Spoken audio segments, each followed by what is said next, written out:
नमस्ते दोस्तों, स्वागत है आपका एक्सप्लेनोपीडिया में। आज हम इस टॉपिक के बारे में बात करेंगे कि इंडिया में अच्छे गेम्स क्यों नहीं बनते। अब यहाँ पर अच्छे गेम्स का मतलब ये बेवकूफ़ी तो बिल्कुल भी नहीं आएगी।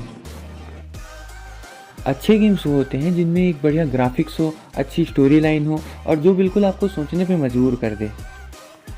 जैसे एग्जांपल के लिए आप ले लो Resident Evil, Days Gone, God of War, GTA। अब रेसिडेंट एविल की जब बात निकल गई है तो मैं बताता हूँ, रेसिडेंट एविल की जो स्टोरी लाइन है वो तो उसकी मूवी से भी अच्छी होती है। तो फिर मेन मुद्दा हमारा ये है कि इंडिया में ऐसे AAA टाइटल वाले गेम्स क्यों नहीं बनते। तो इसके पीछे कई सारे रीजंस हैं, जिसमें से एक मुझे समझ आता है, लैक ऑफ इनकरेजमेंट। अभी इस चीज़ को आप ऐसे देखिए कि अगर आप अपना ऑक्यूपेशन किसी को बताते हैं कि आप एक प्रोफेशनल गेमर हैं तो लोग क्या बोलेंगे, वो तो ठीक है भैया, लेकिन पैसे कमाने के लिए आप क्या करते हो। इसका मतलब लोगों को ये पता ही नहीं है कि गेमिंग भी एक बहुत अच्छा प्लेटफॉर्म है पैसे कमाने के लिए। एग्जाम्पल के लिए ऐसे कई लोग हैं जो अपने गेमिंग को लाइव स्ट्रीम करके यूट्यूब से ढेर सारे पैसे कमाते हैं।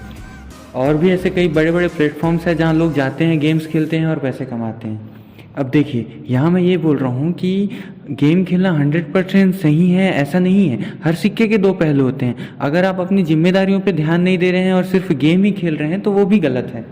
मगर किसी चीज़ को इनकरेज करने का मतलब क्या होता है, अगर आप किसी को गेमिंग लाइन में घुसने ही नहीं देंगे, उसे गेम खेलने ही नहीं देंगे, तो उसे समझ में कैसे आएगा कि ये भी एक अच्छी लाइन हो सकती है ऑक्यूपेशन के लिए। जैसे गेम डेवलपमेंट एक बहुत अच्छी लाइन है जिसमें बहुत आगे तक स्कोप है, पर कोई इसके बारे में समझेगा ही कैसे अगर वो गेम ही ना खेल पाए कभी। तो इसके बावजूद इंडिया में 80% लोग ऐसे हैं जो गेमिंग को एक हॉबी मानते हैं, ना कि एक प्रोफेशन, जिसके कारण इंडिया में ना तो अच्छे डेवलपर डेवलप हो पाते हैं और ना ही किसी बड़ी कंपनी में इतने गट्स होते हैं कि इंडिया के लिए कोई गेम लॉन्च कर पाए।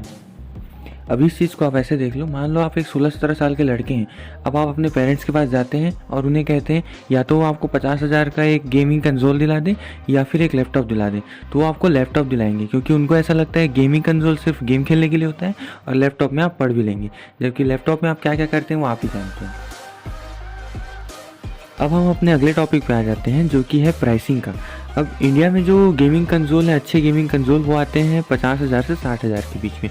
और उनमें जो नए नए गेम आते हैं उनको अलग से लेना पड़ता है, जो कि 2,000, 3,000, 4,000 आप जानते हैं, अलग अलग रेट में आते हैं। अब गेम्स क्यों महंगे होते हैं ये भी मैं आपको आगे चल के बताऊँगा। इसी से आ जाते हैं हम अपने अगले टॉपिक पे, जो कि है पायरेसी का। अब क्योंकि इंडिया में गेम्स लेना और उनको खेलना बहुत हैवी पड़ता है, बहुत कॉस्टली पड़ता है, इसलिए लोग ये तरीका अपनाते हैं जो कि होता है पायरेसी का। अब पायरेसी क्या है, इंडिया में इजीली अवेलेबल है, पैसे भी कम खर्च होते हैं, तो लोग इसलिए, जिसके कारण होता क्या है, लोग ऑथेंटिक रूप से गेम को खरीद के खेलने की बजाय जो बड़े बड़े गेमर्स भी हैं जो कि यूट्यूब पर लाइव स्ट्रीम करते हैं, वो भी पायरेसी का ही सहारा लेते हैं। पायरेसी करने से नुकसान ये है कि जो बड़ी बड़ी गेमिंग कंपनी है जो कि गेम डेवलप करती है, अच्छे गेम्स बनाती है, उनको ये सीधा सीधा नुकसान होता है। अब आप ये सोच रहे होंगे कि सिर्फ हमारे पायरेसी कर लेने से उनको कैसे नुकसान होगा, उनकी गेम्स तो वर्ल्ड वाइड बिक रही हैं, तो वैसे भी वो बहुत प्रॉफिट कमा लेते होंगे। जबकि ऐसा नहीं है। जैसे जो बड़े बड़े गेम्स होते हैं, जैसे कि गॉड ऑफ वॉर ले लो, स्पाइडरमैन ले लो, डेविल में क्राई ले लो, ये जो बड़े बड़े गेम्स होते हैं, इनको बनाने के लिए सामान्य बॉलीवुड मूवी से ज़्यादा खर्च होता है और ज़्यादा समय लगता है। ये सारे ऐसे गेम्स हैं ना जिनको अगर एक बार आप खेलोगे तो आप बिल्कुल बोलोगे क्या बवाल चीज़ है यार ये।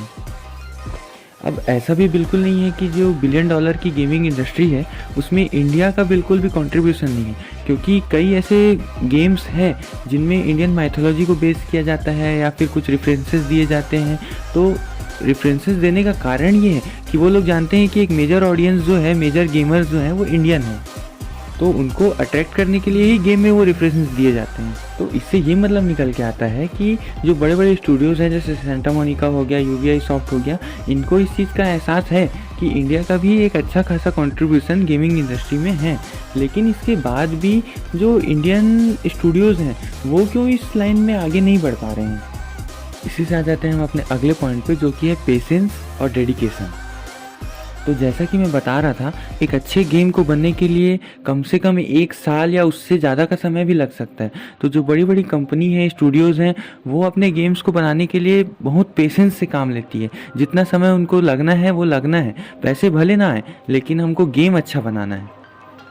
अब इंडिया में जो स्टूडियोज़ हैं, जो प्रोड्यूसर्स हैं, उनमें इतना पेशेंस नहीं है कि वो इतने समय तक अपना पैसा इन्वेस्ट करके रुक सके ताकि एक अच्छा प्रोडक्ट निकल के सामने आए।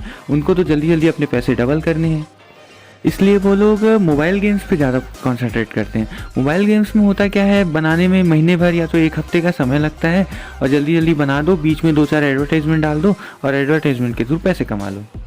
अब जब मोबाइल गेम्स की बात हो रही है तो इसी से मैं अपने अगले पॉइंट पे आ जाता हूँ, जो कि है इंडिया में मोस्टली जो गेम्स हैं वो बच्चों को सेंटर्ड करके बनाए जाते हैं, जबकि इंडिया में मैच्योर गेमर्स की बिल्कुल भी कमी नहीं है। लेकिन ऐसा भी नहीं है कि जो इंडिया के स्टूडियोज़ हैं वो इन सब बातों पर बिल्कुल ध्यान नहीं दे रहे हों। कुछ स्टूडियोज़ हैं जो अपना पैसा, अपना समय, अपना डेडिकेशन कुछ गेम्स पर लगा रहे हैं, जिसके कारण कुछ अच्छे गेम्स निकल के आ भी रहे हैं, जिसका जीता जाता एग्जाम्पल अभी की स्थिति में है राजी, जो कि एक इंडियन माइथोलॉजी पे बेस्ड गेम है। अब इस गेम को सिर्फ इंडियन गेमर्स नहीं और जो दूसरी कंट्रीज़ में भी जो गेमर्स हैं उन्होंने भी खूब अप्रिशिएट किया है। तो ये सारी बातें थी जिनके कारण मुझे लगता है कि इंडिया में अच्छे गेम्स नहीं बनते हैं। लेकिन ऐसा बिल्कुल भी नहीं है कि आगे भी ऐसा ही चलता रहेगा। मुझे ऐसा लगता है कि बहुत ज़्यादा चांसेस हैं कि अगले साल 2 साल में हमें इंडिया के साइड से भी एक अच्छी स्टोरी लाइन वाले गेम देखने को मिल सकता है। तो इसी के साथ आज का ये टॉपिक हम यहीं पर ख़त्म करते हैं। अगर आपको मेरी बातें अच्छी लगी, सही लगी तो इस चैनल को लाइक करिएगा, सब्सक्राइब करिएगा और शेयर करिएगा। धन्यवाद।